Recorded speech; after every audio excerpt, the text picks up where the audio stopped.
سپہر کے 3 بجے ہیں۔ السلام علیکم، یہ ریڈیو پاکستان ہے۔ عرفانہ شاہین سے خبریں سنیے۔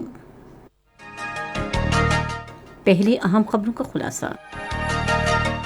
وزیراعظم نے برآمدی صنعت کے خام مال پر تمام ٹیکسز ختم کرنے کی ہدایت کی ہے، جو برآمدی معیشت کے فروغ کے لیے حکومت کے ویژن کا حصہ ہے۔ اطلاعات و نشریات کی وزیر نے کہا ہے کہ خیبر پختونخوا میں آٹے کی 40 روپے فی کلو گرام کے حساب سے فراہمی شروع ہو گئی ہے۔ غربت کے خاتمے اور سماجی تحفظ کی وزیر نے کہا ہے کہ حکومت آئندہ بجٹ میں عوام کو ریلیف فراہم کرے گی، جس کا اعلان جمعے کو کیا جائے گا۔ آبی وسائل کے وفاقی وزیر نے کہا ہے کہ کسانوں کو سہولت فراہم کرنے کے لیے زرعی شعبے کے ٹیکسوں میں کمی کی جائے گی۔ گرو ارجن سنگھ دیو کی برسی کی تقریب میں شرکت کے لیے بھارت سے 150 سکھ یاتری آج واغہ سرحد سے لاہور پہنچے۔ اور پاکستان اور ویسٹ انڈیز کے درمیان 3 ایک روزہ بین الاقوامی کرکٹ میچوں کی سیریز کا پہلا میچ آج ملتان میں کھیلا جا رہا ہے۔ خبریں تفصیل کے ساتھ۔ وزیراعظم شہباز شریف نے متعلقہ حکام کو ہدایت کی ہے کہ وہ برآمدی صنعت کے خام مال پر تمام ٹیکس ختم کریں، جو ان کی حکومت کا برآمدات پر مبنی معیشت کی ترقی کا نصب العین ہے۔ انہوں نے آج امریکن بزنس کونسل کے ایک وفد سے ملاقات میں کثیر جہتی شعبوں میں سرمایہ کاری راغب کرنے کے لیے ٹاسک فورسز تشکیل دینے کی بھی ہدایت کی۔ یہ ٹاسک فورسز سیاحت، ادویات سازی، انفارمیشن ٹیکنالوجی، ای کامرس، بڑے پیمانے پر مینوفیکچرنگ اور زراعت کے شعبوں میں تشکیل دی جائیں گی۔ انہوں نے وفد کو بتایا کہ حکومت زرعی مصنوعات کی معیاری برآمدات کی تیاری یقینی بنانے کے لیے بھی اقدامات کر رہی ہے۔ انہوں نے کہا کہ یہ پہلی بار ہے کہ حکومت قومی معیشت کے تناظر میں پالیسیوں کے تسلسل اور عوامی فلاح و بہبود کو سیاست سے بالا تر رکھنے پر زور دے رہی ہے۔ یہ وفد ادویات سازی، خوراک کو محفوظ بنانے، information technology, e commerce, retail, textile, کھیلوں اور لاجسٹک کے شعبوں کے نمائندوں پر مشتمل ہے۔ شرکاء نے کہا کہ حکومت کی پالیسیوں سے سرمایہ کاروں کا اعتماد بحال کرنے میں مدد ملی ہے، جبکہ شراکت داروں کے ساتھ قبل از بچت مشاورت ایک احسن اقدام تھا۔ اطلاعات و نشریات کی وزیر مریم اورنگزیب نے کہا ہے کہ وزیراعظم شہباز شریف کی ہدایت پر خیبر پختونخوا میں 40 روپے فی کلو گرام آٹے کی فراہمی شروع ہو گئی ہے۔ انہوں نے آج ایک بیان میں کہا کہ خیبر پختونخوا کے عوام کو ارزاں نرخوں پر آٹے کی فراہمی کے وعدے کی تکمیل کے لیے 100 موبائل سٹورز قائم کیے گئے ہیں۔ مریم اورنگزیب نے کہا کہ اس حوالے سے صوبے کو ایبٹ آباد اور پشاور زونز میں تقسیم کیا گیا ہے۔ انہوں نے کہا کہ ارزاں نرخوں پر آٹے کی فراہمی بتدریج پورے صوبے میں بھی شروع کی جائے گی۔ وزیر اطلاعات و نشریات مریم اورنگزیب نے آج اسلام آباد میں ایک تقریب کے دوران پی ٹی وی کے فلم لوگوں کا آغاز کیا۔ اس موقع پر انہوں نے اظہار خیال کرتے ہوئے کہا کہ حکومت فلمی صنعت کی بحالی کے لیے اقدامات کر رہی ہے۔ وزیر اطلاعات و نشریات نے کہا کہ پی ٹی وی کا مقصد نوجوانوں کو اپنی صلاحیتوں کے اظہار کا موقع فراہم کرنا ہے۔ انہوں نے کہا کہ فلمی صنعت کو پہلی مرتبہ 2018 میں صنعت کا درجہ دیا گیا۔ مریم اورنگزیب نے اس بات پر افسوس کا اظہار کیا کہ پی ٹی وی پر بچوں کے پروگراموں میں کمی ہے۔ اس موقع پر انہوں نے پاک فلیکس کے نام سے ایک اور منصوبے کا بھی آغاز کیا۔ انہوں نے کہا کہ پاک فلیکس میں پی ٹی وی کا تمام مواد آن لائن رکھا جائے گا۔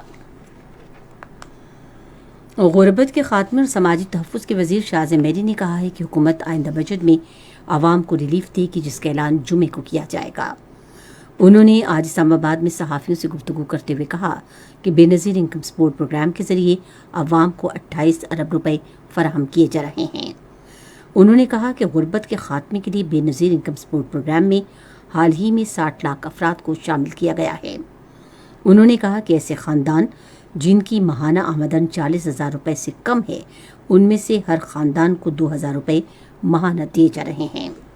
انہوں نے کہا کہ وزیراعظم نے معیشت کی بہتری کے لیے مختلف شعبوں سے وابستہ لوگوں سے تجاویز اور آراء لی ہیں۔ وفاقی وزیر نے کہا کہ گزشتہ حکومت نے میڈیا پر بھی پابندیاں عائد کیں۔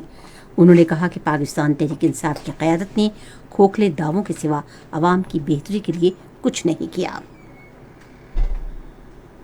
آبی وسائل کے وفاقی وزیر سید خورشید احمد شاہ نے کہا ہے کہ کاشتکاروں کو ریلیف فراہم کرنے کے لیے زرعی شعبے کے ٹیکس کم کیے جائیں گے۔ آج اسلام آباد میں پیپلز پارٹی کے رہنماؤں فیصل کریم کنڈی اور چودھری منظور حسین کے ہمراہ ایک پریس کانفرنس سے خطاب کرتے ہوئے انہوں نے کہا کہ ملک کی ضروریات پوری کرنے کے لیے 30 لاکھ ٹن گندم درآمد کی جا رہی ہے۔ سید خورشید شاہ نے کہا کہ ڈیموں پر تعمیراتی کام تیز کیا جائے گا اور محمد ڈیم کی تعمیر کا کام آئندہ سال مکمل کیا جائے گا۔ انہوں نے اعلان کیا کہ وہ اس ماہ کی 12 تاریخ کو بھاشا ڈیم کی سائٹ کا بھی دورہ کریں گے۔ بھارت سے 150 سکھ یاتری آج واگا سرحد لاہور پہنچے۔ وہ گرو ارجن دیو سنگھ کی برسی کی تقریبات میں شرکت کریں گے۔ متروپکا وقف املاک بورڈ کے ترجمان نے ریڈیو پاکستان کو بتایا کہ اعلیٰ افسران اور پاکستان گردوارہ پر بندھک کمیٹی کے پردھان نے بھارتی سکھ یاتریوں کا استقبال کیا۔ انہوں نے کہا کہ واگا سرحد پر امیگریشن اور کسٹم سے متعلق تمام امور کو نپٹایا جا رہا ہے اور بعد میں یاتری مذہبی رسومات کی ادائیگی کے لیے گردوارہ پنجہ صاحب حسن ابدال جائیں گے۔ سکھ یاتری اپنا 10 روزہ دورہ پاکستان مکمل کرنے کے بعد اپنے وطن واپس جائیں گے۔ یہ خبریں آپ ریڈیو پاکستان سے سن رہے ہیں۔ آج سمندروں کا عالمی دن منایا جا رہا ہے، جس کا موضوع ہے حیات نو، سمندر کے لیے اجتماعی اقدامات۔ یہ دن منانے کا مقصد لوگوں میں سمندر کے بارے میں انسانی رویوں کے اثرات کے بارے میں آگاہی پیدا کرنا اور ان کے پائیدار انتظام کے لیے شہریوں کو متحرک کرنا ہے۔ یہ دن کوڑا کرکٹ، سیوریج کے پانی کے سمندر میں بہاؤ اور سمندر میں تیل رسنے جیسے انسانی کوتاہیوں سے ہر سال سمندر کو پہنچنے والے نقصانات کے تناظر میں ہماری روزمرہ زندگی میں سمندروں کی اہمیت کے طور پر منایا جاتا ہے۔ سمندر کرۂ ارض کے 70% سے زائد حصے پر محیط ہیں، جو زندگی کے بقا کے لیے ناگزیر خوراک اور ادویات کا بڑا ذریعہ اور حیاتیات کا لازمی جزو ہیں۔ 2008 میں اقوام متحدہ کی جنرل اسمبلی نے 8 جون کو سرکاری طور پر سمندروں کے عالمی دن کے طور پر منانے کا فیصلہ کیا تھا۔ پاک بحریہ کے سربراہ ایڈمرل محمد امجد خان نیازی نے اس موقع پر اپنے پیغام میں کہا کہ پاک بحریہ سمندری وسائل کے تحفظ اور پائیدار استعمال کو فروغ دینے میں اہم کردار ادا کر رہی ہے۔ انہوں نے کہا کہ پاک بحریہ سمندری وسائل کے تحفظ کے لیے نمایاں کوششیں کر رہی ہے، جن میں ساحلوں کی صفائی، بندرگاہوں سے ناکارہ سامان جمع کرنے والی کشتیوں کی تیاری، بڑے پیمانے پر مینگروو کی شجرکاری، تیل کے رساؤ سے آلودگی پر قابو پانے اور مقامی اور صنعتی برادری کی جانب سے پھیلائی گئی سمندری آلودگی میں کمی کرنا شامل ہے۔ پاک بحریہ کے سربراہ نے عالمی برادری پر زور دیا کہ وہ اس دن کی اہمیت کو اجاگر کرنے کے لیے ٹھوس اور عملی اقدامات کریں۔ امجد خان نیازی نے کہا کہ اس دن پر ہم اس عزم کا اعادہ کرتے ہیں کہ ہم اپنے سمندروں کو نقصانات سے محفوظ رکھیں گے اور مزید نقصان سے بچائیں گے۔ ریڈیو پاکستان ہر تیسرے پہر 4:05 پر قومی نشریاتی رابطے پر سمندروں کے عالمی دن کے سلسلے میں ایک خصوصی دستاویزی پروگرام نشر کرے گا۔ موضوع ہے سمندروں کا عالمی دن۔ قومی اسمبلی کا اجلاس آج سے پہر پارلیمنٹ ہاؤس اسلام آباد میں ہوگا۔ ایوان میں قانون سازی کے علاوہ قومی اور بین الاقوامی اہمیت کے امور زیر بحث آئیں گے۔ آج بلوچستان کے ضلع قلعہ سیف اللہ کے قریب اخترزئی کے علاقے میں ایک وین کی گہری کھائی میں گرنے سے 18 مسافر جاں بحق ہو گئے۔ لیویس ذرائع کے مطابق قریبی علاقے میں واقع ہسپتالوں میں ہنگامی حالت نافذ کر دی گئی ہے۔ صدر ڈاکٹر عارف الوی نے قلعہ سیف اللہ میں ٹریفک کے حادثے میں قیمتی جانوں کے زیاں پر دکھ اور افسوس کا اظہار کیا ہے۔ صدر نے غمزدہ خاندانوں سے بھی ہمدردی کا اظہار کیا۔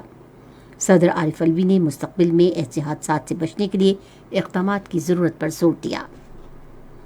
ایران کے شہروں مشہد اور یزد کے درمیان طباز کے قریب ایک ٹرین کے پٹری سے اترنے کے نتیجے میں کم سے کم 10 افراد ہلاک اور کئی زخمی ہو گئے۔ ٹرین میں 338 مسافر سوار تھے۔ روس نے دعویٰ کیا ہے کہ وہ یوکرین کے کولوں کی کانوں اور کارخانوں کے مشرقی صنعتی مرکز پر مکمل کنٹرول حاصل کرنے کے قریب ہے۔ روس کے وزیر دفاع سرگئی شوگوف نے ایک بیان میں کہا کہ روسی فوج نے 2 صوبوں پر مشتمل ڈوبنا کے خطے کے ایک صوبے کے 97% علاقے پر قبضہ کر لیا ہے۔ پاکستان اور ویسٹ انڈیز کے درمیان 3 ایک روزہ بین الاقوامی کرکٹ میچوں کی سیریز کا پہلا میچ آج ملتان میں کھیلا جا رہا ہے۔ میچ سے پہر 4 بجے شروع ہوگا۔ محکمہ موسمیات کی پیشگوئی کے مطابق آئندہ 12 گھنٹے کے دوران ملک کے بیشتر بالائی علاقوں میں موسم زیادہ تر شدید گرم اور خشک رہے گا، تاہم وسطی اور جنوبی پنجاب، زیریں خیبر پختونخوا میں گرد آلود ہوائیں چلنے اور گلگت بلتستان، کشمیر اور بالائی خیبر پختونخوا میں شام اور رات کے وقت چند ایک مقامات پر بارش متوقع ہے۔ آج ریکارڈ کیا گیا بعض بڑے شہروں کا درجہ حرارت کچھ اس طرح سے رہا کہ Islamabad 42 degree centigrade, Lahore 44، Karachi 34، Peshawar 43، Quetta 33، Gilgit 27، Murree 30، Muzaffarabad 42، سری نگر 26، جموں 42 اور لیہ 15 ڈگری سینٹی گریڈ۔ خبریں ختم ہوئیں۔